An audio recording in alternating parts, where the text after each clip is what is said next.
தேவ பிள்ளைகளுக்கு சமாதானம் உண்டாவதாக. இது யார் எழுதுகிறா தெரியுமா?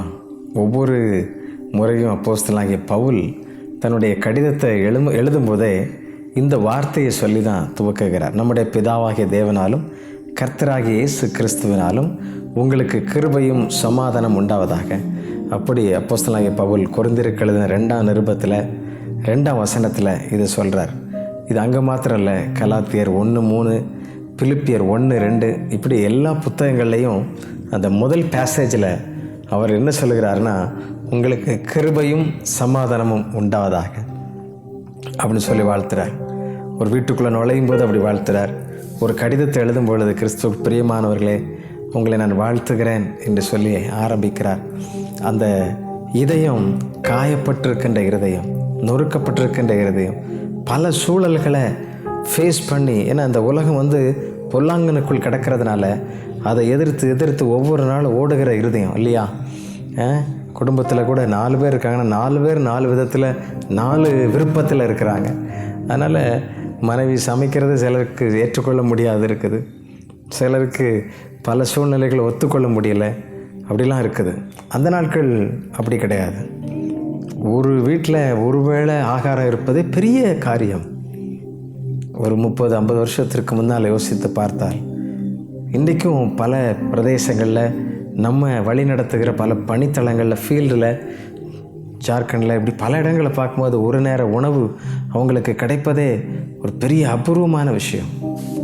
இந்த பிள்ளைகள்லாம் வாழ்கிறாங்க, அவங்களெல்லாம் வாழ்த்துறோம், அவங்களுக்கு சமாதானம் உண்டாகட்டும்னு சொல்கிறோம், அவங்கள பலப்படுத்துறதுக்காக அவங்கள உற்சாகப்படுத்துகிறோம். கர்த்தர் கிருபை செய்வாராக.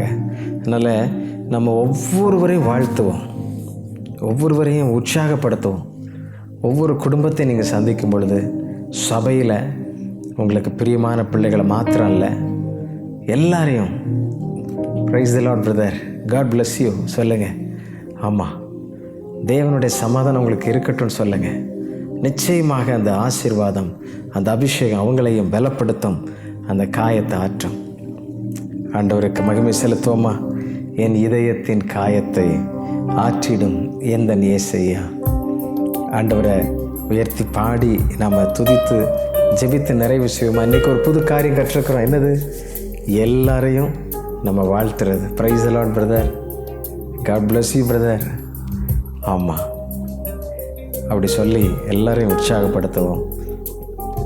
தேவ சமாதானம் அவங்களோட இருக்கட்டும்னு சொல்லி அவங்கள உற்சாகப்படுத்துவோம். கர்த்தர்களை ஆசீர்வதிப்பார்.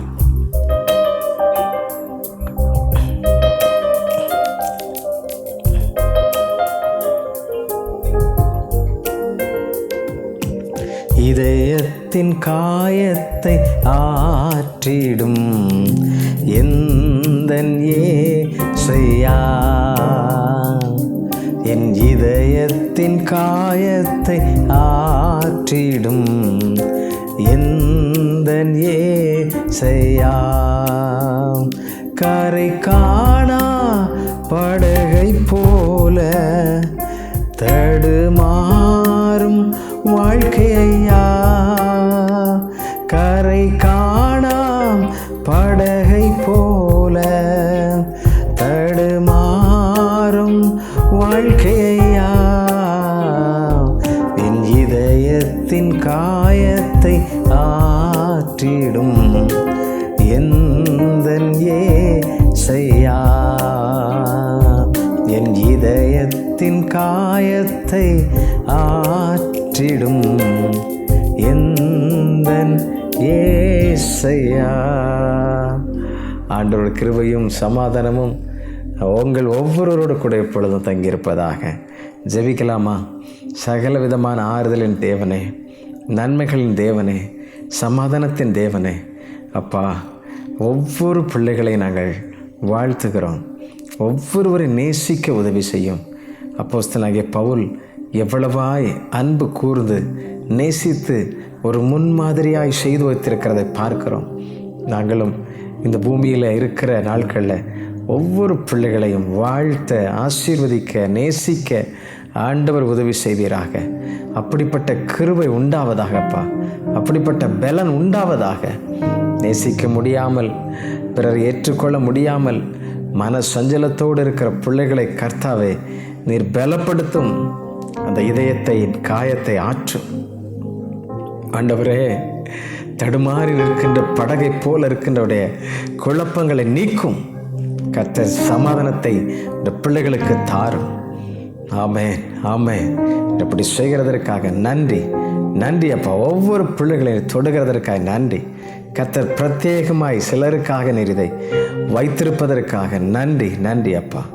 எல்லா துதியும் எல்லா ஸ்தோத்திரமும் உமக்கே செலுத்துகிறோம். பிள்ளைகளை ஆசீர்வதித்திரலாம்.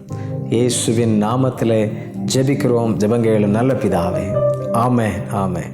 தெய்வ சமாதானம் உங்களோடு இருப்பதாக. God bless you.